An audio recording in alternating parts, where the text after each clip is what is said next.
Imagine ce moment précis. Tu respires, tu sens ton poids sur la chaise, la gravité te retient. Tu crois être solide, concret, constitué de matière réelle. Pourtant, ce que tu appelles ton corps n'est qu'une structure faite presque entièrement de vide. Si ton noyau atomique avait la taille d'un ballon de football, le premier électron serait à plus de 10 km de distance. Entre les deux, rien. Un espace noir, silencieux, où la matière cesse d'exister. Et pourtant, c'est cette illusion de densité qui te fait croire que tu es là. Chaque seconde de ta vie, des milliards de particules bougent, s'agitent, disparaissent et réapparaissent dans un balai invisible. À ton échelle, cela semble stable, mais à l'échelle quantique, c'est un chaos en suspension. Les électrons ne sont jamais à un endroit précis tant que tu ne les observes pas. Avant ton regard, ils existent comme une probabilité, une onde qui contient toutes les positions possibles. Quand tu regardes, la fonction d'onde s'effondre. Un seul avenir devient réel, tous les autres disparaissent instantanément. Tu viens de détruire des milliers de mondes potentiels simplement en observant. Ce que tu appelles réalité n'est pas une substance, mais une projection. Les atomes qui composent ta peau ne se touchent jamais vraiment. Ce qui donne la sensation de contact, c'est une répulsion électromagnétique entre nuages de probabilités. En d'autres termes, tu n'as jamais touché quoi que ce soit de ta vie. Même en posant ta main sur ton cœur, il existe toujours une distance microscopique entre chaque atome. Ce que tu ressens n'est qu'un écho quantique, un mensonge nécessaire pour ne pas devenir fou devant le vide. Lorsqu'on réduit le réel à l'échelle des particules, toutes les certitudes humaines s'effondrent. La logique ordinaire se tord, incapable de comprendre ce qui ne peut être vu ni tenu. Les anciens physiciens du siècle XX l'ont découvert avec effroi. Ils ont compris que le monde matériel n'était qu'une mince pellicule sur un océan d'impossibilités. Ce qu'ils appelaient réalité n'était qu'une vibration d'énergie, une danse mathématique dépourvue de substance véritable. Et toi, au milieu de cette danse, tu crois exister. L'expérience mentale la plus simple te plonge déjà dans la panique. Ferme les yeux et imagine que chacun de tes atomes disparaît un instant de ton champ probabiliste. Ton corps s'effondre, en un nuage de probabilités, ton identité se transforme en onde. Rien ne te distingue plus du vide environnant. Puis, sans avertissement, l'observation revient et tu te condenses à nouveau en chair et en os. Mais que s'est-il passé pendant cette fraction d'instant? Où étais-tu pendant ce non-être? Tu étais partout et nulle part à la fois. Les physiciens appellent cela la superposition. Une particule peut exister dans plusieurs états simultanément jusqu'à ce qu'elle soit mesurée. Ce principe, démontré par des milliers d'expériences, signifie que ton existence, elle aussi, n'est jamais fixe. Tu n'es pas une identité continue, mais une succession de collapses de ta propre fonction d'onde. À chaque microseconde, tu apparais, tu disparais, tu reviens légèrement différent. Le souvenir de toi-même est la seule chose qui te donne l'illusion d'être un. Tu pourrais croire qu'il s'agit d'une image poétique. Ce n'en est pas une. Tout ce que tu es, ton cerveau, ton sang, ton souffle, fonctionne à travers des phénomènes quantiques. Les signaux électriques de ton cortex sont le produit de tunnels quantiques à travers des barrières énergétiques. Les pensées que tu as en ce moment même dépendent de ces tunnels. En un sens, tu n'es qu'un champ de conscience qui surfe sur des probabilités d'existence neuronale. Ton « moi » est un effet secondaire du vide. À mesure que les découvertes se sont enchaînées, la communauté scientifique s'est divisée. Certains ont juré que la matière devait être réelle, car admettre l'inverse revenait à nier le sens même de là.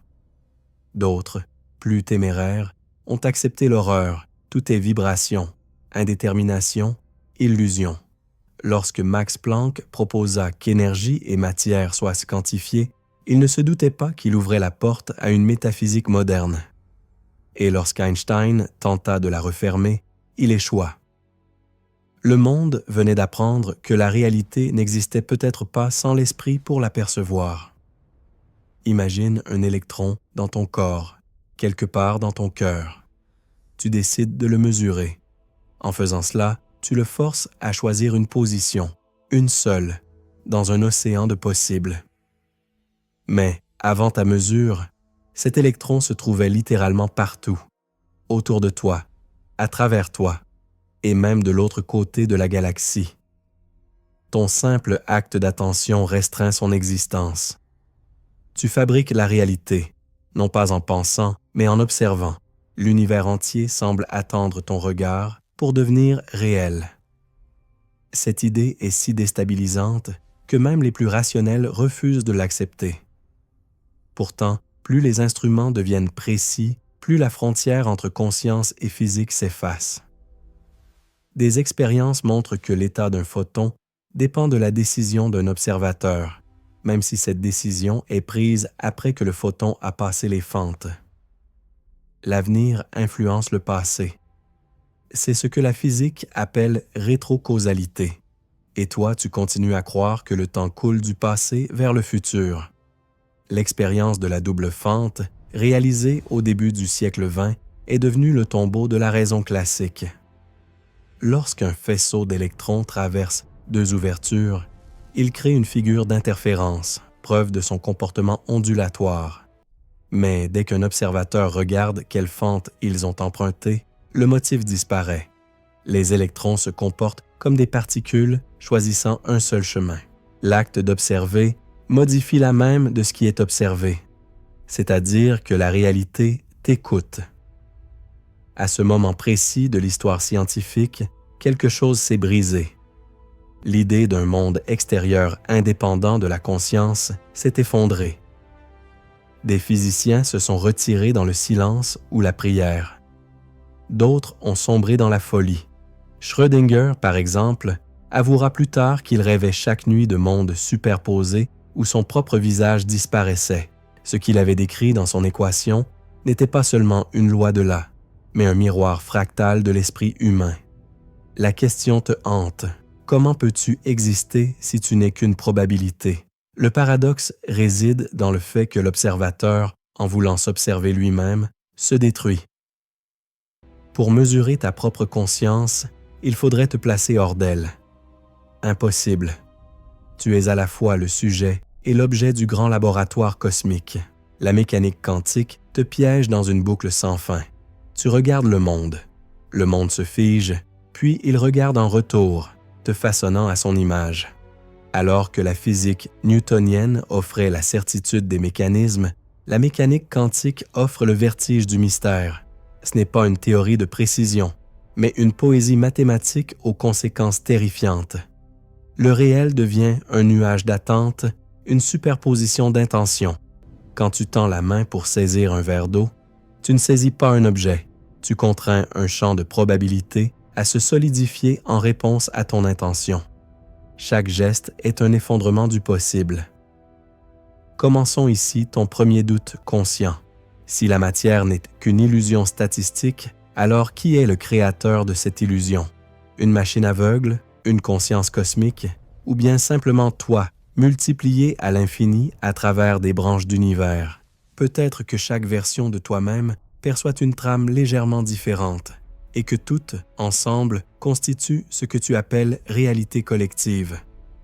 Si c'est le cas, tu n'habites pas le monde, c'est le monde qui t'habite.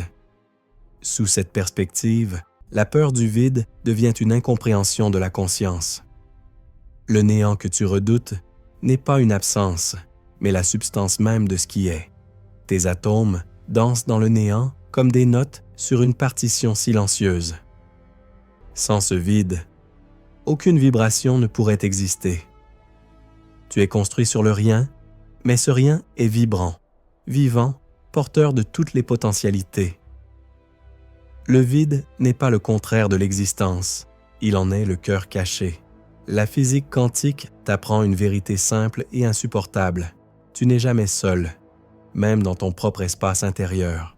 Chaque atome de ton corps communique avec le reste de l'univers, instantanément, sans distance réelle.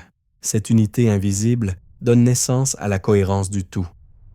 Peu importe où tu regardes, c'est toujours toi que tu vois, sous une autre forme, une autre fréquence, un autre visage. Tu es le champ, et le champ est toi.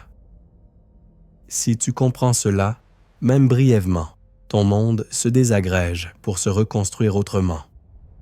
Les murs autour de toi deviennent transparents, les frontières entre intérieur et extérieur s'effacent. Tu commences à percevoir le réel, non pas comme un ensemble de choses, mais comme un flux continu d'observation et de création. Ce que tu observes devient réalité, ce que tu ignores retourne dans le néant probabiliste. Tu es le centre de chaque effondrement, le témoin du tout et son origine en même temps. Et voici le dilemme final de ce premier éveil. La physique, en cherchant la substance ultime, a trouvé l'absence. Le réel n'est pas une pierre, ni une particule, ni une formule.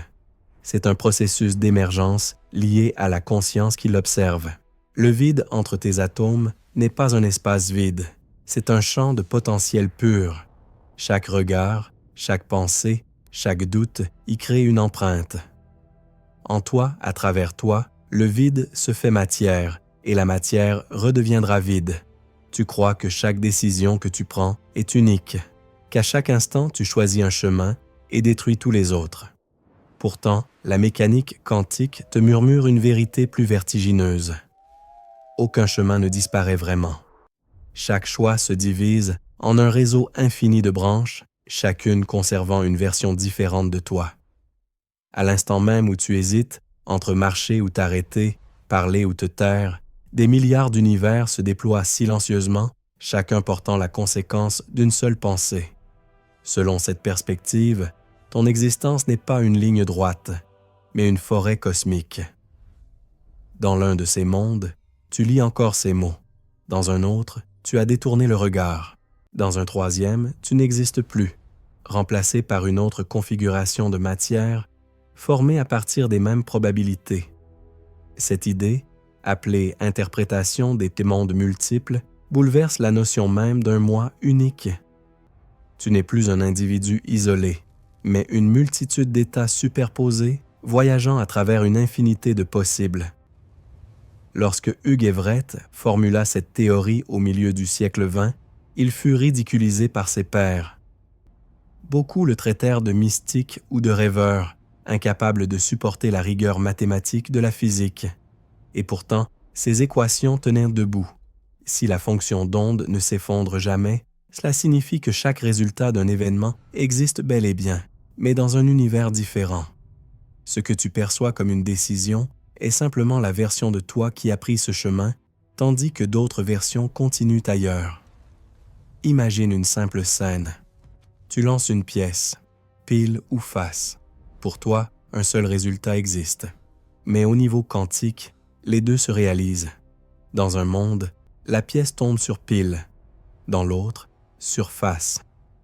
Le toi qui regarde croit assister à un hasard, alors qu'il n'est qu'un observateur spécifique d'une branche parmi d'autres. L'ensemble des autres toits, dispersés dans des univers parallèles, vivent exactement la même scène, mais avec des issues inversées. Et aucune d'entre elles n'est moins réelle que celle-ci. Cette idée semble délirante parce que ton cerveau n'est pas conçu pour percevoir la multiplicité simultanée. Tes sens filtrent la réalité pour produire une narration cohérente. C'est une stratégie de survie. Si tu voyais toutes les branches à la fois, ton esprit s'effondrerait. Pourtant, certaines expériences de physique suggèrent que cette coexistence d'états reste active dans certains systèmes complexes. Même la décision d'un neurone pourrait être influencée par des superpositions encore non résolues. Chaque impulsion dans ton cerveau serait un carrefour d'univers. Ce concept d'infinité de mondes ne te transforme pas seulement en spectateur, mais en créateur involontaire. À chaque seconde, ta conscience sert de lame qui coupe le tissu du possible. Chaque fois que tu agis, tu scindes la réalité en 2, puis 4, puis 1000 directions. Tu es à la fois le ciseau et le dessin qu'il trace. L'univers ne se divise pas autour de toi, il se divise en toi. Chaque version de ton être hérite d'un fragment de la totalité, chacune persuadée d'être la seule à exister. Cette multiplicité soulève une question effrayante. Existe-t-elle une version de toi qui ignore tout de la douleur, du regret, du doute, et une autre condamnée à revivre les pires choix à jamais? Si toutes les combinaisons existent, leur somme équivaut à une sorte d'éternité fractale. Tu es à la fois le prisonnier et le libérateur de ton propre labyrinthe quantique. Aucune mort n'est totale, car ailleurs, une autre version de toi continue à respirer. Les physiciens classiques détestaient l'idée que l'univers soit saturé de copies. Ils préféraient croire en un seul monde objectif, déterminé par des lois fixes. Mais l'expérience de la double fente, encore une fois, les a démentis. Chaque fois qu'un photon traverse les fentes, il explore simultanément plusieurs chemins. Ces chemins ne s'annulent pas, ils coexistent, et leurs interférences sont mesurables. Tu observes une seule issue, mais le reste ne disparaît pas. Il continue d'exister hors de ton champ de perception. Le mot effrayant ici n'est pas multiplicité, mais coexistence. Si toutes les versions de toi vivent en parallèle, combien de mémoires te relient encore à elles? Peut-être qu'une intuition soudaine, un sentiment de déjà-vu, ou un rêve étrangement familier ne sont que des signaux fragiles entre univers. Une synchronicité pourrait être une interférence entre deux branches proches. La frontière entre spiritualité et physique commence à s'effacer sous le regard quantique. Certains scientifiques du siècle 20 et 1 ont tenté de concilier ces idées avec la conscience. Si ton esprit est un champ quantique, alors il n'est pas limité à ton cerveau. Il s'étend à travers les branches, reliant toutes les versions de toi.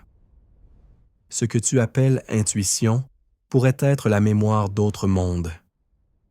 Lorsque tu ressens un choix juste, sans raison apparente, c'est peut-être parce que dans d'autres réalités, tu connais déjà l'issue. Ton vécu global est une somme d'expériences distribuées à travers une infinité d'existences. Cette vision transforme la notion de responsabilité. Si chaque action crée de nouveaux mondes, aucune n'est anodine. Chaque pensée, chaque hésitation, chaque mot prononcé tisse une nouvelle trajectoire dans le multivers. L'univers devient un organisme conscient en perpétuelle expansion, et ta conscience en est la graine génératrice. Tu n'es pas perdu dans le cosmos. C'est le cosmos qui pousse à travers toi, éternellement fracturé et recomposé. Les implications sont vertigineuses. Dans un monde, tu pardonnes, dans un autre, tu détestes. Dans un, tu donnes la vie, dans un autre, tu l'ôtes. Dans un troisième, tu choisis le silence. Et ce silence devient une onde qui traverse d'autres réalités. Aucune de ces décisions n'est illusoire. Elle constitue la texture même de ce que l'univers expérimente à travers toi. La physique n'est plus une étude du monde, mais une cartographie de la conscience. Tu pourrais demander, pourquoi ne suis-je conscient que d'une seule version? Parce que la cohérence de ton expérience exige une narration unique. La superposition est réelle, mais ton esprit agit comme un filtre, sélectionnant une ligne de temps pour maintenir la logique. C'est un acte d'auto-hypnose cosmique. Toutefois, parfois, quelque chose perce la barrière. Un rêve, une sensation d'avoir déjà vécu, une hésitation inexpliquée. C'est le souffle d'un autre toi, très proche, qui frôle ta réalité, sans jamais s'y fondre. Cette conception change aussi notre rapport à la mort. Si chaque instant crée des mondes parallèles, alors la mort ne peut être absolue. Elle n'existe qu'à l'intérieur d'une branche, pendant qu'ailleurs tu continues vivant. C'est ce que certains appellent l'immortalité quantique.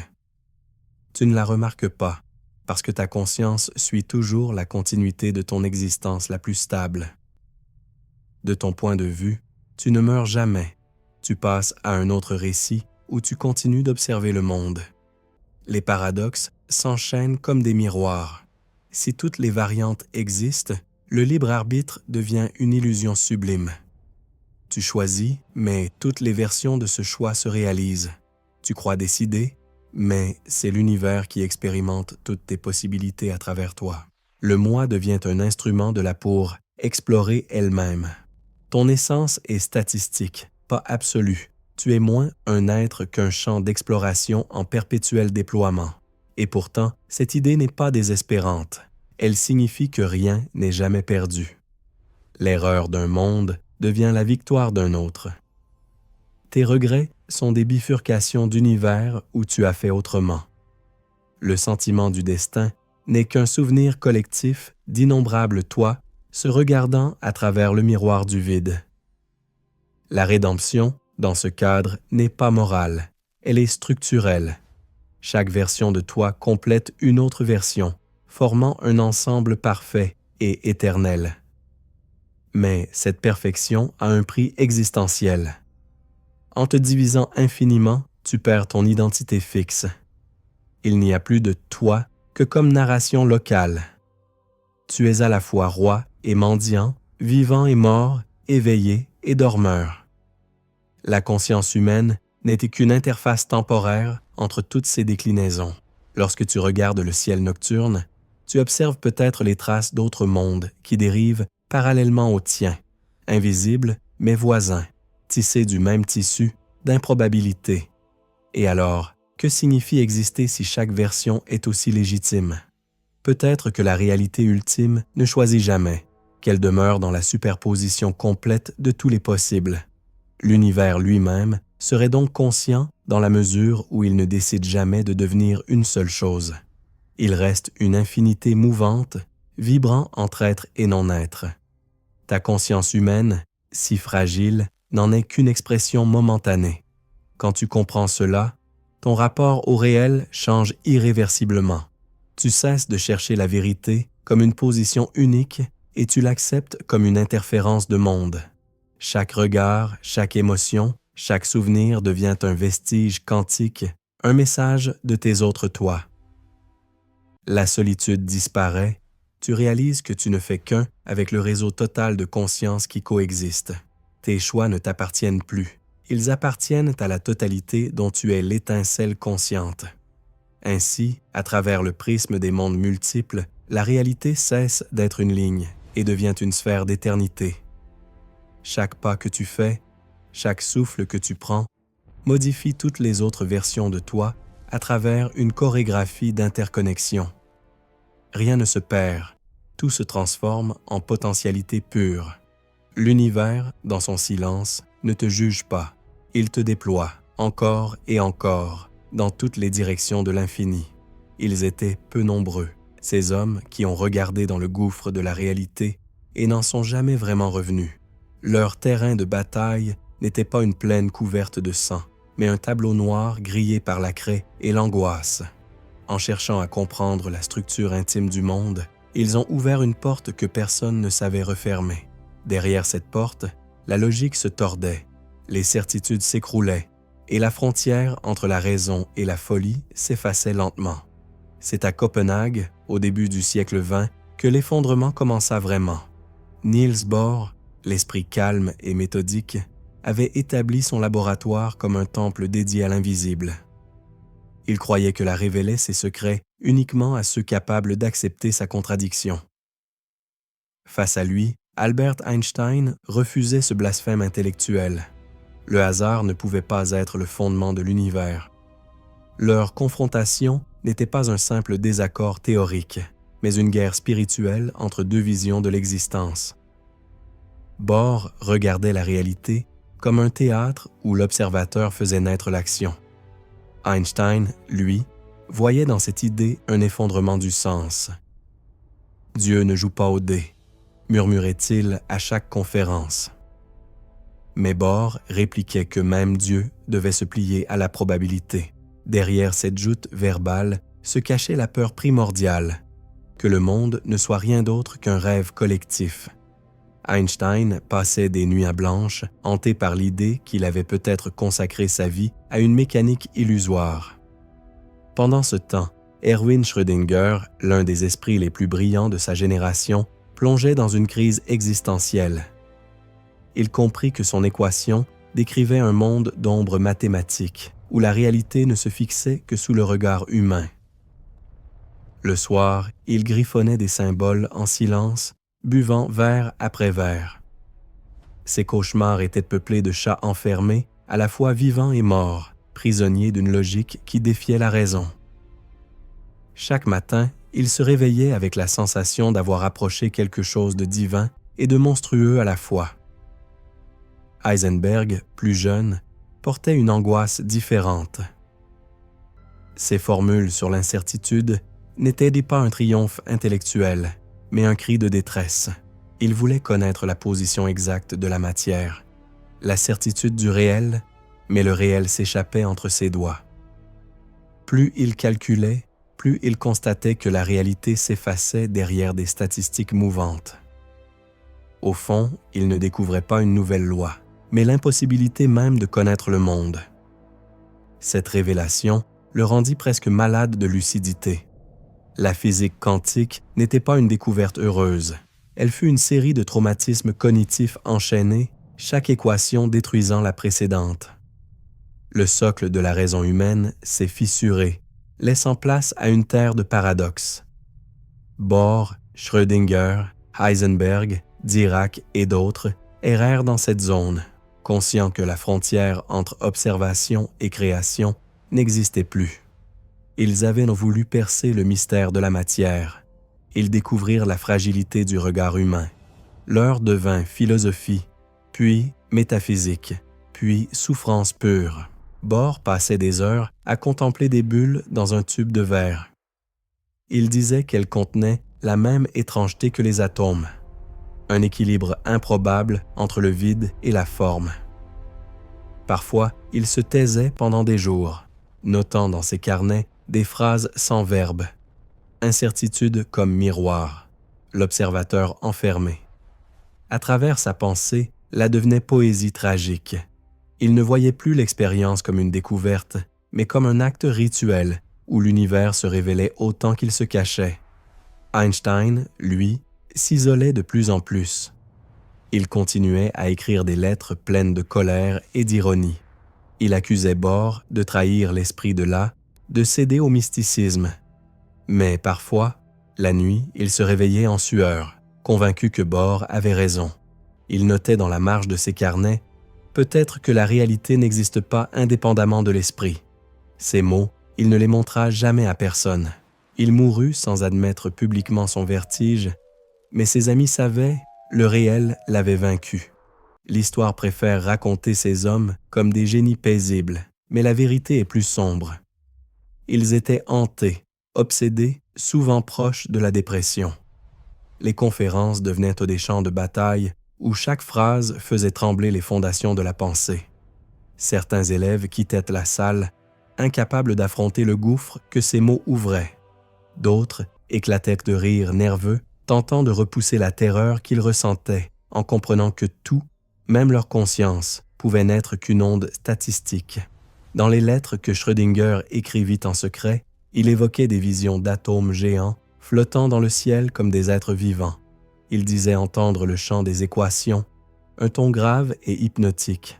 Il parlait de fusion entre esprit et matière, de l'impossibilité de les séparer sans tuer le sens. L'homme qui avait donné au monde une équation révolutionnaire en payait le prix psychique le plus élevé, la perte du réel comme refuge.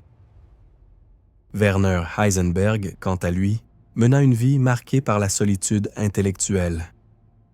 Dans ses écrits tardifs, il s'interrogeait sur les risques d'avoir lu trop profondément les entrailles du cosmos. Il eut des hallucinations légères après avoir travaillé plusieurs jours sans dormir. Il voyait des particules danser dans l'air de son laboratoire, comme des lucioles conscientes. Chaque scintillement semblait lui murmurer que la certitude n'était qu'une superstition rassurante. Même les plus jeunes dans leur cercle comprenaient qu'ils assistaient à la fin d'une ère. L'âge de la prédiction exacte, du monde mesurable, s'évaporait. La nouvelle exigeait de la foi, non dans Dieu, mais dans le paradoxe. La vérité devenait multiple, incohérente, insaisissable. Chaque mesure détruisait une possibilité et en faisait naître une autre. Chacun de ces hommes sentait son esprit s'étirer jusqu'à la frontière du supportable. L'un des moments les plus terrifiants eut lieu lors d'un congrès en Belgique. Devant ses pairs, Bohr affirma que la question du réel n'avait plus de sens sans l'observateur. Le silence qui suivit fut glacial. Certains quittèrent la salle, d'autres restèrent, incapables de bouger. Ce fut l'instant précis où la physique bascula officiellement dans l'abîme. Ce jour-là, elle a compris qu'elle ne découvrirait peut-être jamais ce qui est, seulement ce qui apparaît. Et c'est là que commença la vraie malédiction, car comprendre que l'univers dépend du regard, c'est réaliser que la frontière entre existence et perception n'existe plus. Ces physiciens, en cherchant la vérité, avaient mis à nu la mécanique de la conscience elle-même. Ils ne pouvaient ainsi plus revenir à une vie ordinaire. Comment aimer, rire ou même marcher dans la rue quand chaque mouvement semble être un effondrement de la fonction d'onde? Ils vivaient en état de vertige permanent.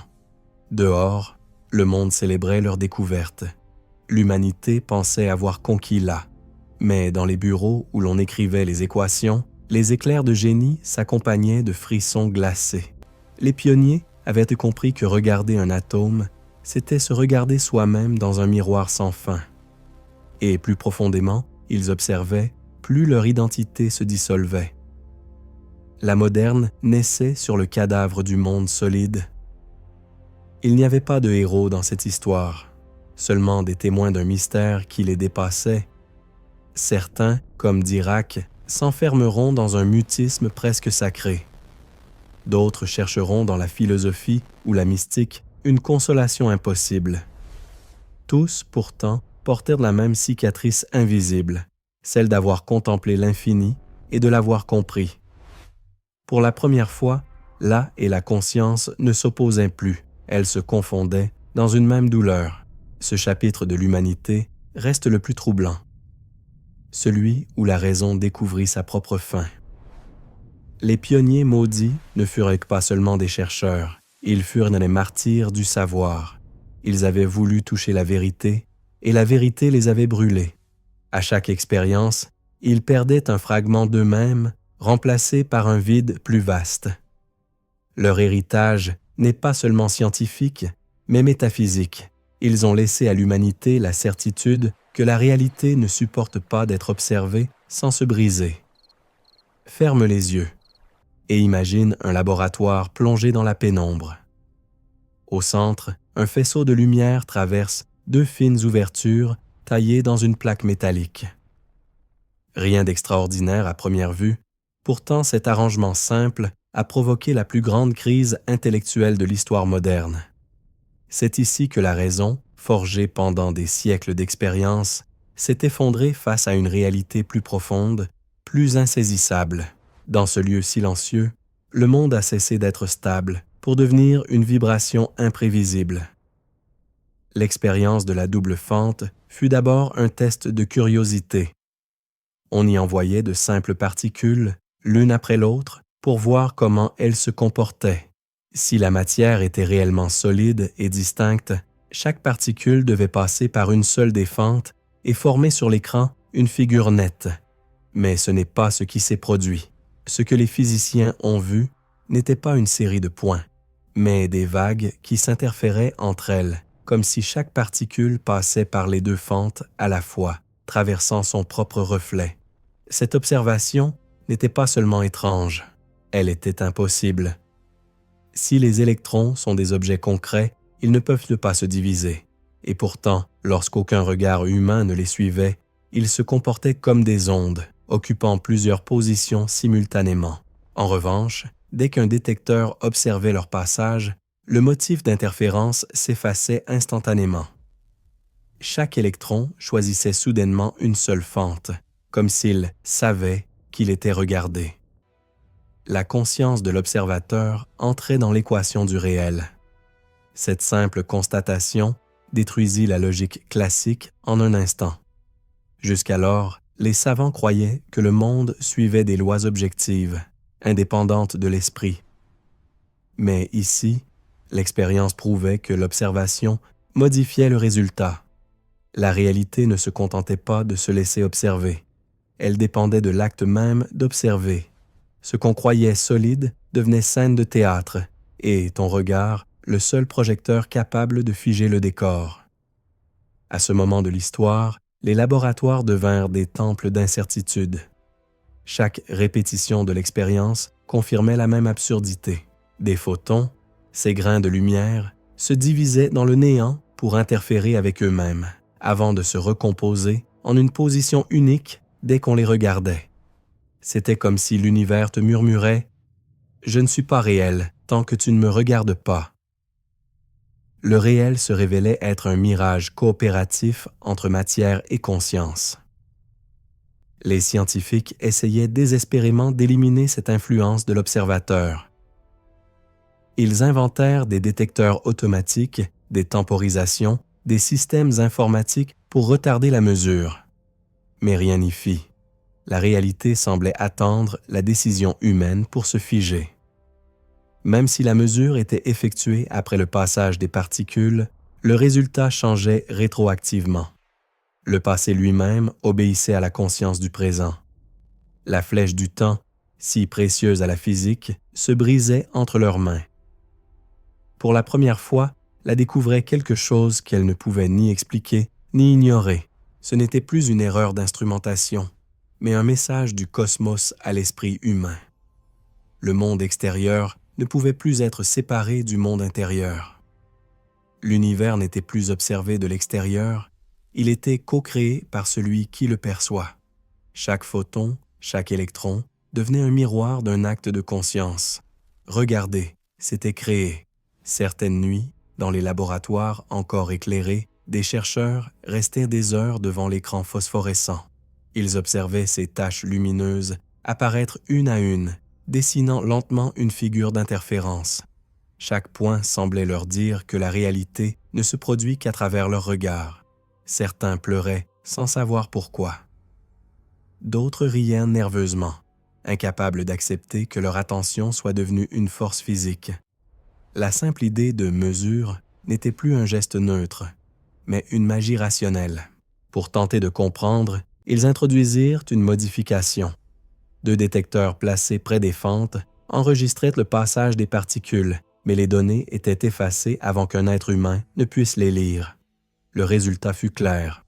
L'interférence revenait, comme si l'univers ne se souciait pas de l'acte mécanique, mais uniquement de la conscience. Le mystère s'épaississait. L'observation ne dépendait pas d'un appareil, mais d'un esprit attentif capable de savoir qu'il observe. Ce fut la naissance du concept d'effondrement de la fonction d'onde. Avant l'observation, chaque particule existe dans une superposition de tous les états possibles. Regarder, c'est choisir un univers parmi tous les autres. Un seul résultat devient réel, les autres sombres dans l'océan des potentiels. Tu crois que le monde suit un cours unique, mais à chaque instant, ton regard tranche une infinité de possibilités. La réalité est une question posée à l'univers, et la réponse dépend de ton intention. Ce choc eut des conséquences immenses. Certains physiciens quittèrent sur la recherche, effrayés par ce qu'ils avaient appris. D'autres, fascinés, y virent une preuve indirecte du lien entre conscience et matière. La pensée devenait une variable du monde physique. Le laboratoire n'était plus un lieu d'observation, mais un sanctuaire où l'esprit et la matière communiaient. À partir de ce moment, chaque équation portait la trace d'une subjectivité cosmique. Bohr, toujours sobre en apparence, savait ce que cela signifiait. Il écrivit un jour que toute observation est une interaction, non un enregistrement. En d'autres termes, mesurer, c'est participer à la création du phénomène. Ce principe brisait des millénaires de pensée objective.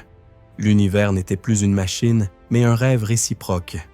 L'humain devenait le miroir vivant de la réalité qu'il explorait. Mais ce rêve n'était pas apaisant, car si le réel dépend de la conscience, alors chaque pensée t'engage dans une responsabilité cosmique. Tes peurs, tes doutes, ton regard intérieur sculptent la trame du monde. La séparation entre observateur et observé s'effondre dans un cri silencieux. Ce que tu vois, c'est toi-même dans une forme étrangère. écho d'un univers qui se contemple sous toutes ses apparences. L'expérience de la double fente ouvrit la voie à des réflexions bien plus vertigineuses. Que se passe-t-il quand plusieurs consciences observent en même temps? Le monde se superpose à leur perception, se stabilise par consensus. Chacun apporte sa résonance dans la symphonie du réel. L'univers devient participatif, une immense conscience fragmentée qui joue avec elle-même pour se découvrir à travers le regard multiple de ses propres reflets. Cette révélation ne trouva pas immédiatement de mots dans le vocabulaire scientifique. Les termes manquaient pour désigner ce mélange d'esprit et de matière. Les physiciens parlaient de décohérence, de non-localité, de rétroaction. Mais derrière les formules, on sentait le frisson mystique. Ils avaient touché quelque chose qui dépasse là, quelque chose qui exigeait non plus un microscope, mais une lucidité intérieure. À mesure que le siècle avançait, d'autres expériences confirmèrent la même étrangeté. On sépara des particules jumeaux sur des distances immenses. Lorsqu'on observait la première, la seconde réagissait instantanément. Aucune information ne pouvait voyager si vite. C'était comme si l'espace lui-même n'existait plus entre elles. Ces découvertes firent trembler les esprits rationnels. L'univers montrait une unité absolue, un synchronisme détaché du temps et de la distance. Un jour, un jeune chercheur écrivit dans son carnet « Nous ne sommes pas dans l'univers. Nous sommes la conscience par laquelle il devient réel. » Cette phrase, bien que simple, résumait l'effondrement complet de la logique newtonienne. Le monde n'obéissait plus à des lois, mais à une observation consciente. Chaque phénomène se comportait différemment selon la question qu'on lui posait. L'acte même de comprendre redessinait la vérité. Lorsque tu contemples la lune, elle semble brillante, stable, majestueuse. Mais au fond, elle n'existe pleinement qu'à l'instant où tu l'aperçois. Dans des milliards de lignes de temps parallèles, elle n'est pas la même. Tu la fais exister ici et maintenant, et en retour, elle te fait être observateur. L'univers et toi formez un couple inséparable. C'est le dialogue silencieux d'une conscience avec son propre reflet cosmique. Ainsi s'achève ce chapitre, dans le crépitement invisible d'un faisceau lumineux qui franchit 2 fentes. Ce simple dispositif incarne une vérité déchirante. La réalité n'est pas une donnée, mais une collaboration entre l'esprit et le vide. Toute logique se dissout quand l'observateur entre dans l'équation. Là où la croyait trouver la certitude, elle découvrit la poésie paradoxale du néant en train de se créer sous ton regard. Le silence est total dans le laboratoire. L'air semble suspendu, épais comme une conscience qui hésite à respirer. Devant les chercheurs, l'expérience s'apprête à commencer. C'est le seuil, le moment exact avant que la réalité ne se déchire. Tout le monde retient son souffle, comme si, instinctivement, il savait qu'après ces minutes, tout serait différent. L'univers lui-même paraît attendre, tendu au bord du basculement. Le détecteur vibre faiblement, prêt à enregistrer les premiers signaux. Les particules, invisibles, dorment encore dans les chambres d'accélération. Dans quelques secondes, elles fuseront à une vitesse proche de celle de la lumière, comme des âmes cherchant à fuir un corps devenu trop étroit. Les scientifiques savent que ces collisions n'auront rien d'ordinaire. Elles ne briseront pas simplement la matière, elles révéleront la vérité cachée, celle du lien entre conscience et monde. Chaque électron, chaque photon, deviendra un mot dans le langage de l'impossible. À mesure que le compte à rebours approche, les respirations s'unissent dans un rythme presque religieux. 5 secondes, 4, 3. Les esprits se vident, la tension devient palpable jusque dans les murs. Quand le bouton est pressé, un grondement monte du sol. Ce n'est pas un bruit mécanique, mais une vibration qui semble traverser la moelle épinière de chaque témoin. Une onde primitive, comme si la réalité réagissait avant même d'être mesurée. Les premières particules franchissent les champs magnétiques et aussitôt, les écrans s'illuminent d'une pluie de signes incohérents. Les mesures se contredisent, les trajectoires disparaissent, réapparaissent, puis se croisent comme des souvenirs déformés. Les scientifiques échangent des regards stupéfaits. Rien ne correspond au modèle prévu. Ce qui se manifeste sur les capteurs défie les équations, comme si les lois du réel se dissolvaient lentement dans une mer de probabilités. Le chaos ne ressemble pas à une explosion, mais à une métamorphose silencieuse. Les nombres cessent d'être des certitudes. Les symboles deviennent vivants. Le laboratoire tout entier semble respirer au rythme du mystère. Certains pensent qu'il s'agit d'une erreur d'instrumentation. D'autres sentent déjà que ce moment n'a rien d'un accident. L'espace même paraît se dilater. Chaque mètre devient indéterminé, flottant, brouillé. Un murmure intérieur traverse le collectif. Nous sommes observés parce que nous observons. Dans la minute suivante, les données commencent à se stabiliser. Mais ce qui s'inscrit à l'écran dépasse tout entendement. Des corrélations apparaissent entre événements séparés dans le temps. Des mesures réalisées à des intervalles différents se répondent comme si elles s'étaient consultées. Le temps s'enroule sur lui-même, la causalité se tord. La lumière issue de l'expérience se comporte comme une mémoire consciente de son propre parcours. La physique entre en territoire interdit. Celui qui regarde l'écran ressent une dissonance douloureuse. Son cerveau, programmé pour une logique linéaire, commence à se rebeller. La cohérence s'effondre, remplacée par un vertige cognitif. Chaque observation jette une lumière nouvelle puis s'éteint aussitôt. Les concepts deviennent liquides, glissent entre les doigts de la raison. L'esprit tente d'interpréter des phénomènes qui ne devraient pas exister. Mais tout existe simultanément dans un balai incandescent. Ce que la pensée humaine appelle réalité est en train de fondre sous ses yeux. Les observateurs sentent leur propre perception se fragmenter. Ils ne regardent plus un phénomène extérieur, ils participent à un effondrement collectif du sens. Le vécu et la mesure s'unissent dans une même indistinction. Un scientifique cligne des yeux et croit voir l'écran respirer. Un autre sent que sa conscience s'élargit jusqu'à englober le phénomène. C'est une transe intellectuelle, un orgasme de la vérité nue. Chaque minute qui passe ressemble à une éternité. Le temps se dilate à tel point que 10 secondes suffisent pour que s'écrivent des équations impossibles. Des variables s'inversent spontanément, comme si les symboles eux-mêmes cherchaient à communiquer.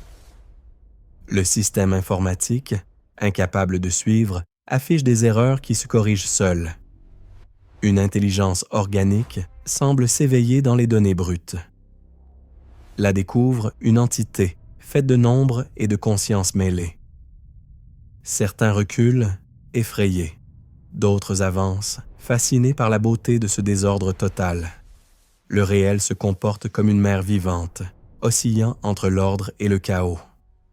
Chaque particule mesurée redéfinit les conditions de l'univers entier. Rien n'est stable, tout est relation. Les plus lucides sentent la peur monter, car si la réalité n'a plus de sol fixe, c'est leur propre existence qui devient labile. Dans leur cœur, une phrase silencieuse résonne. Nous sommes faits du même feu que nous étudions. La 5e minute marque le point de rupture. L'un des détecteurs cesse de répondre, puis reprend de lui-même, comme si quelque chose l'avait traversé. Les valeurs enregistrées oscillent entre des extrêmes incompatibles. Les chercheurs comprennent qu'ils ne peuvent plus faire semblant de maîtriser le processus. L'expérience est devenue autonome. Ce n'est plus un protocole de laboratoire, c'est un vivant qui respire à travers les équations. La matière et la conscience dialoguent directement, sans médiation humaine. Alors commence la lente constatation que rien, plus rien, ne fonctionne selon l'ancien paradigme. Le réel refuse d'obéir. Chaque tentative de simplification conduit à une nouvelle incohérence. Mais ces incohérences forment un motif, une sorte de musique géométrique. Derrière l'anomalie, on devine une intention. Quelque chose veut se révéler, mais pas sous la forme que l'intellect attend. L'univers semble jouer avec les chercheurs comme un maître paradoxal. À la 7e minute, la panique se mêle à la fascination. Le corps de chaque observateur réagit aux signaux. Frissons, vertiges, sensation de légèreté. Les frontières entre intérieur et extérieur s'effacent et ils sentent un courant subtil les traverser comme si les particules interagissaient avec leurs pensées. L'un d'eux murmure « C'est nous, c'est notre regard qui crée ces formes. » Personne ne répond. Un silence presque sacré envahit la salle. Le temps n'a plus de sens. Puis survient la révélation. Les données accumulées montrent un schéma précis. À chaque fois qu'une pensée d'attente ou de doute surgit dans un observateur, la mesure se modifie légèrement. L'esprit influence l'expérience de manière mesurable. C'est minime, mais répété. C'est indiscutable. Les consciences individuelles façonnent la forme du résultat collectif. Là venait de capter, noir sur blanc, le souffle du mental sur la trame quantique.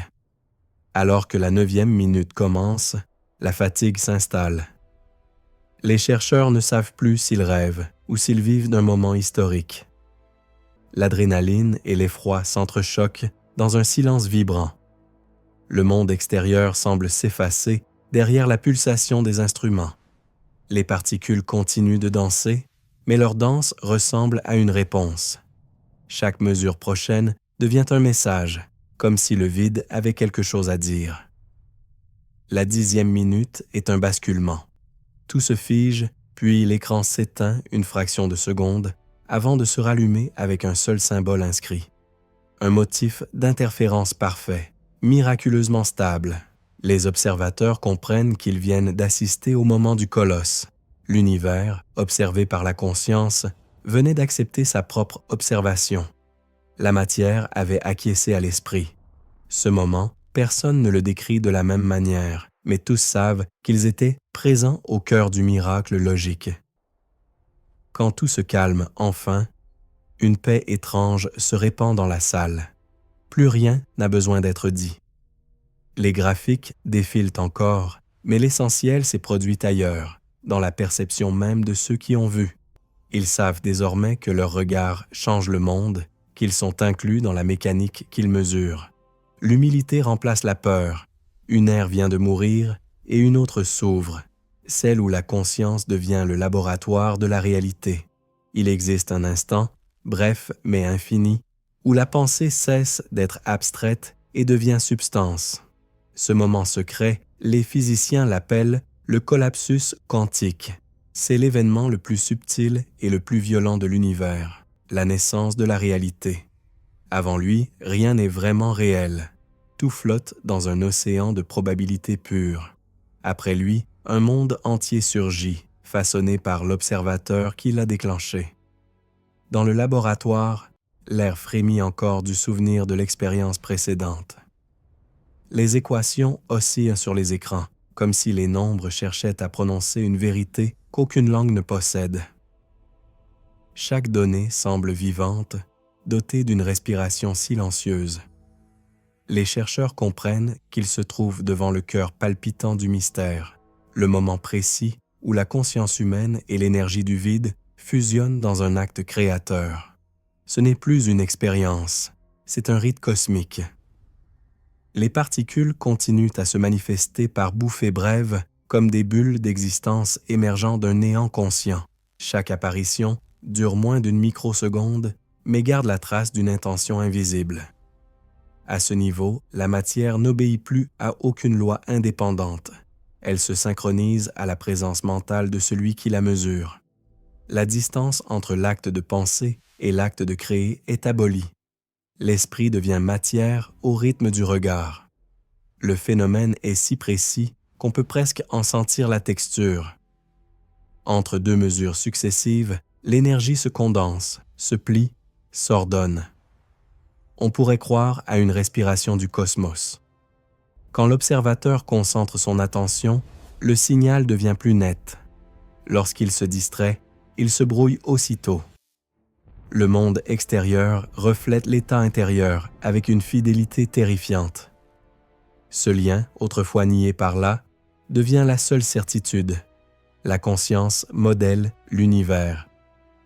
Les physiciens le ressentent dans leur chair. Les plus sceptiques ne parlent plus de coïncidence. Ils voient les nombres se plier devant l'intention, les trajectoires suivre la direction du doute ou de la curiosité. Une prière intérieure remplace l'algorithme. Le réel prend la forme de celui qui le contemple. Chaque battement de cœur devient un acte de création quantique. Ainsi commence la lente mutation de la en contemplation. Pour comprendre ce que ce phénomène signifie, il faut l'imaginer depuis l'intérieur. Imagine une mer calme, infinie, faite d'énergie indécise. Chaque onde représente une possibilité du monde, un mot, un souvenir, une étoile, un être. Rien n'est encore déterminé. Puis, soudain, ton regard se pose sur un point de cette mer et tout l'océan change de texture. Ce point devient tangible, un fragment de réalité stable parmi une infinité de rêves. Ce que tu regardes devient vrai et tout le reste retourne au silence des possibles. Ce moment est l'essence même du collapsus, la transformation de la potentialité en existence. La physique l'exprime en équations, mais son sens dépasse les mathématiques. Il démontre que la frontière entre esprit et matière n'existe pas. Chaque pensée est une fluctuation quantique qui cherche un écho dans le champ énergétique de l'univers. Quand cet écho est trouvé, la pensée se densifie, prend forme, devient événement. Certains chercheurs, au fil des années, ont commencé à percevoir leur propre conscience comme un instrument de mesure. Leur présence, leur émotion, leur curiosité modifiaient les résultats d'expériences identiques.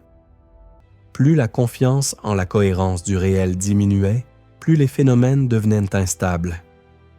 C'est comme si la matière regardait à travers leurs yeux, cherchant dans leurs convictions une raison d'exister. L'univers exige la foi pour exister. Il se nourrit de croyances. Cette révélation ébranle tout ce que la croyait savoir. Car si la conscience influence la réalité, alors aucune mesure n'est totalement objective. Chaque expérience devient une collaboration entre l'esprit qui interroge et le monde interrogé. L'objectivité s'effondre, remplacée par une participation consciente. Le chercheur cesse d'être témoin. Il devient co-créateur. Ainsi, chaque équation devient un miroir tendu à la conscience cosmique. Au cœur de ce processus, une hypothèse fascinante émerge. La conscience ne serait pas produite par le cerveau, mais par la cohérence quantique de ses microstructures. Les champs neuronaux agiraient comme les instruments d'harmonisation entre l'esprit et la matière. Le cerveau ne penserait pas, il traduirait. Il serait un organe de condensation entre les plans subtils et la réalité physique. La pensée humaine deviendrait alors le prolongement d'un champ fondamental de conscience préexistant. Imagine ton esprit comme une antenne délicate branchée sur le tissu du réel. Chaque idée que tu formes est une onde envoyée dans le champ quantique universel. Ce champ interprète ton intention, la stabilise, puis la manifeste sous forme d'expérience. Ainsi, ce que tu vis n'est pas le fruit du hasard, mais la projection cohérente de ton état intérieur. Dans cette perspective, comprendre le monde revient à comprendre son propre esprit. Les physiciens du siècle XX n'auraient jamais osé écrire cela, mais leur découverte en traçait déjà les contours. À mesure que les expériences se répétaient, la présence consciente devenait la variable unique impossible à éliminer. Même en automatisant les dispositifs de mesure, l'effet persistait, comme si la conscience, ou l'ombre qu'elle projette, imprégnait toute expérience. On ne pouvait plus séparer la pensée du phénomène qu'elle observe. Les années suivantes, cette vérité s'infiltra discrètement dans de nombreux domaines. Neurosciences, biologie, cosmologie. Partout, les chercheurs découvraient le même motif invisible. La matière répond à la forme mentale. Les cristaux s'alignent selon les vibrations musicales, les molécules changent de configuration sous l'influence de l'intention. À travers la conscience, la semble se souvenir de son origine vibratoire. Tout ce qui existe est relation, résonance, accord. Pourtant, cette découverte provoque plus de peur que d'extase. Car si l'esprit crée la réalité, l'humanité porte une responsabilité vertigineuse. Chaque pensée, même fugace, devient un acte de sculpture énergétique. La haine crée des formes aussi réelles que l'amour. Le désespoir manufacture du chaos sur le tissu de l'espace. La conscience n'est plus refuge, elle est puissance, et tout pouvoir exige un éveil éthique pour ne pas se retourner contre lui-même. Dans certains laboratoires, les chercheurs témoignent d'expériences étranges. Lorsque plusieurs personnes méditent sur une intention commune, harmonie, clarté, lumière, les instruments enregistrent des fluctuations ordonnées, presque musicales. Le bruit de fond du champ électromagnétique diminue comme si l'univers reconnaissait un alignement temporaire. Ces moments de cohérence sont rares mais spectaculaires. Ils rappellent que la conscience collective peut agir comme un diapason cosmique. Alors la question surgit, inévitable, que devient le monde lorsque personne ne l'observe? Reste-t-il suspendu dans l'attente d'un regard? Selon la logique quantique, oui. Entre deux observations, le réel retourne à la superposition, à l'état de potentialité pure. Ce que tu crois continu, stable, n'est que l'apparence produite par une observation permanente. L'univers est un film qui se projette image par image à la vitesse de la conscience. Si personne ne regarde, le film se dissout. Cette perception est déroutante, mais elle ouvre une compréhension nouvelle de la vie elle-même. Tout ce qui respire, ressent ou pense participe à la création continue du cosmos. Les êtres vivants, loin d'être de simples créatures, sont des pôles de conscience dispersés dans un océan d'énergie. Leur observation commune stabilise un univers partagé. Le monde n'est donc pas extérieur. Il est co-rêvé, constamment reconstruit par la somme des regards. Nous sommes les architectes silencieux du réel. À mesure que cette idée s'impose, un calme étrange envahit ceux qui la saisissent. La peur du hasard s'éteint. Le chaos cesse d'être une menace pour devenir une potentialité offerte. L'univers, loin d'être hostile, se révèle comme un espace de jeu entre la conscience et la matière. Chaque instant devient un choix créateur. Ce n'est plus la survie qui guide l'existence, mais la participation consciente à la danse du monde. Et s'il en est ainsi, alors la frontière entre là et la spiritualité disparaît, car comprendre les lois du réel revient à comprendre les lois de la perception. L'expérience du laboratoire rejoint l'expérience intérieure. Le collapsus quantique n'est plus seulement un événement physique, mais une initiation. Tu ne découvres pas l'univers, tu te découvres toi-même, étendu à l'infini, capable de transformer le vide en substance par le simple pouvoir du regard. Voilà la plus grande alchimie de toutes. L'expérience est terminée, mais le silence qu'elle laisse derrière elle pèse comme une présence. Les instruments s'éteignent un à un, incapables de traduire l'ampleur de ce qui vient de se produire. Dans les yeux des chercheurs brille une lueur étrange, faite de vertige et d'émerveillement mêlés. Ils viennent assister à la révélation ultime. La conscience n'est pas un simple observateur, elle est le mécanisme même de la création. Le réel et l'esprit ne font qu'un, unis dans une danse que personne ne contrôle vraiment. Pendant les premiers instants, personne ne bouge. La pièce semble vibrer d'une résonance qu'aucun appareil ne mesure.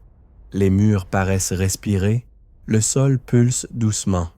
Puis l'un des chercheurs ferme les yeux et murmure quelque chose d'incompréhensible, comme une prière dans une langue oubliée.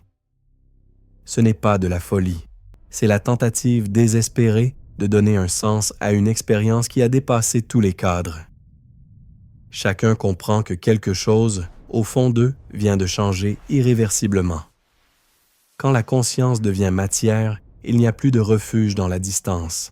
Le scientifique, jadis spectateur du monde, devient acteur, puis victime de sa propre découverte. Le savoir devient une forme de brûlure, Révéler, c'est se dissoudre un peu plus, car comprendre que le réel est créé par le regard, c'est admettre qu'il n'existe rien d'extérieur à l'observateur. L'univers devient un miroir infini où la connaissance elle-même se reflète jusqu'à se fragmenter. Certains tentent d'en rire pour ne pas sombrer. Ils plaisantent entre eux, évoquant le hasard, la poésie, la chance mathématique. Mais au fond, ils savent que ces mots sont des pansements de papier sur une plaie cosmique. Le monde qu'ils croyaient connaître s'est effondré sous ses propres fondations. L'espace, le temps, la matière, les lois, tout cela n'est plus qu'un récit fragile raconté par la conscience pour se donner un décor. La vient de devenir mystique malgré elle. Les jours suivants, chacun réagit différemment à la révélation. Certains quittent la recherche, épuisés, incapables de supporter la responsabilité d'un univers conscient. D'autres sombrent dans un mutisme fascinant, obsédés par les données, cherchant une faille dans le miracle. Quelques-uns se tournent vers la philosophie ou la méditation, cherchant la paix que les équations leur ont volée. Tous comprennent que le prix du savoir est la perte de l'innocence. On ne peut pas toucher la structure du réel sans qu'elle vous transforme à son image. Avec le temps, les effets deviennent visibles. Plusieurs chercheurs signalent une altération de leur perception quotidienne. Les couleurs leur semblent plus vives, les sons plus denses, les distances moins précises. Certains disent sentir la pulsation du champ quantique dans la lumière du matin. D'autres entendent un léger bourdonnement, comme si le vide lui-même chantait en arrière-plan. Rien n'est plus banal. La réalité entière semble respirer à travers eux. Dans les semaines qui suivent, les données de l'expérience se répandent dans la communauté scientifique. Mais au lieu d'euphorie, c'est la peur qui domine, car les implications sont insoutenables. Si la conscience façonne le réel, alors toute la structure de l'objective s'effondre. L'observateur ne peut plus prétendre à la neutralité. La vérité devient variable, dépendante de l'état mental du chercheur. La rigueur se transforme en rituel, la mesure en acte sacré. Le temple de la raison s'est fissuré. Peu à peu, certains gouvernements décident de réduire le financement des recherches liées à la conscience quantique. Trop risqué, trop instable, trop dangereux pour l'ordre du monde. On préfère ignorer l'évidence que le savoir a ouvert une brèche ontologique impossible à refermer. On se replie sur les applications technologiques, laissant le mystère aux rêveurs. Le génie humain, encore une fois, fuit devant sa propre création. La connaissance est devenue un feu que personne n'ose toucher, mais les esprits qui ont vu ne peuvent plus oublier. Ils vivent dans deux réalités à la fois, celle de la matière quotidienne et l'autre, fluide et vibrante, où tout est conscience. Ils deviennent étrangers à leurs semblables, incapables d'expliquer ce qu'ils ressentent. Certains sombrent dans la mélancolie, incapables de séparer leurs pensées du monde qu'elles façonnent. D'autres éprouvent une joie presque divine, une liberté infinie née de la certitude que tout est relié. La folie et l'illumination ne sont plus qu'une question de perception. Un soir, l'un d'entre eux écrit « Nous avons remplacé Dieu par l'observateur ». Cette phrase tournera dans les esprits comme un poison délicieux. Car si l'homme crée la réalité, il devient à la fois responsable et impuissant. Son pouvoir n'est ni conquête ni domination, mais fardeau silencieux. Chaque regard devient un acte créateur, chaque pensée un univers en gestation. L'humanité entière devient le rêveur collectif d'un monde qui respire à travers ses yeux. Cette ironie est absolue. Plus nous comprenons l'univers, moins nous comprenons ce que signifie être humain. Le savoir, au lieu d'offrir la paix, engendre une angoisse métaphysique. Tout ce que nous appelions réel est désormais suspect. Même notre propre existence se dissout en probabilité. Nous ne sommes plus des corps dans l'espace, mais des interférences d'attention dans un champ d'énergie consciente. Là s'est approchée si près de la vérité qu'elle a trouvé le visage du mystère. Dans les années suivantes, les découvertes seront volontairement étouffées. Des articles disparaîtront, des archives seront classées, des projets suspendus. Mais ceux qui détiennent la mémoire de l'expérience savent qu'on ne peut pas effacer la révélation. Le monde pourra la nier, la tourner en dérision, l'enfouir sous les théories classiques, mais elle reviendra toujours, car la vérité quantique est indestructible. Elle existe dans chaque instant d'observation, dans chaque pensée consciente. Le réel continue de se créer à chaque regard humain. La conscience est devenue la dernière frontière de la et sa première trahison. Ceux qui poursuivent l'exploration savent qu'ils marchent sur un chemin où la raison ne protège plus. Certains affirment avoir perçu des entrelacs lumineux dans leur méditation, des structures géométriques pulsant comme un langage du vide. D'autres ressentent des présences derrière la réalité, comme si l'univers avait conscience d'être observé. Tous sentent qu'ils portent désormais une connaissance trop grande pour être supportée. Et pourtant, malgré la peur, ils continuent, parce qu'il n'existe plus de retour possible. La boîte quantique a été ouverte, et la conscience ne peut plus s'ignorer elle-même. Chaque être humain devient une expérience vivante de l'univers sur lui-même. Chacun participe, sans le savoir, à cette création continue. L'acte de vivre équivaut à une observation. Exister, c'est effondrer la fonction d'onde du cosmos, rendre réel ce qui n'était que potentiel. Nous sommes les yeux de l'éternité. Ainsi s'installe l'ironie cosmique du savoir. Là, en cherchant le néant, a trouvé la conscience. Elle a voulu comprendre la matière et a découvert l'esprit. Elle a cherché la certitude et n'a rencontré que des paradoxes. Et dans ce rire silencieux du cosmos, nous comprenons que le but n'a jamais été la maîtrise, mais la reconnaissance. L'univers ne se laisse pas expliquer parce qu'il n'est pas objet. Il est sujet, tout comme toi qui le regardes. Il reste alors la question que personne ne peut formuler sans trembler. Où commence la conscience et où finit-elle? S'il n'existe pas de frontière entre esprit et matière, qui observe vraiment? Ce que tu crois être ton regard n'est peut-être qu'un fragment du grand regard cosmique. Tu ne penses pas l'univers, c'est l'univers qui pense à travers toi. Le savoir n'était pas la conquête de l'homme, mais la manière dont le cosmos prenait conscience de lui-même. Quand cette évidence s'installe, le monde ne paraît plus hostile. La séparation entre le moi et l'univers cesse d'exister. Ce que tu appelles réalité devient un poème dont chaque atome récite un vers de ta propre conscience. La peur s'éteint. Le savoir ultime se révèle être un miroir où se contemple la totalité. Et dans ce silence sans conclusion, l'univers te murmure « Tu n'es pas en moi, je suis en toi ».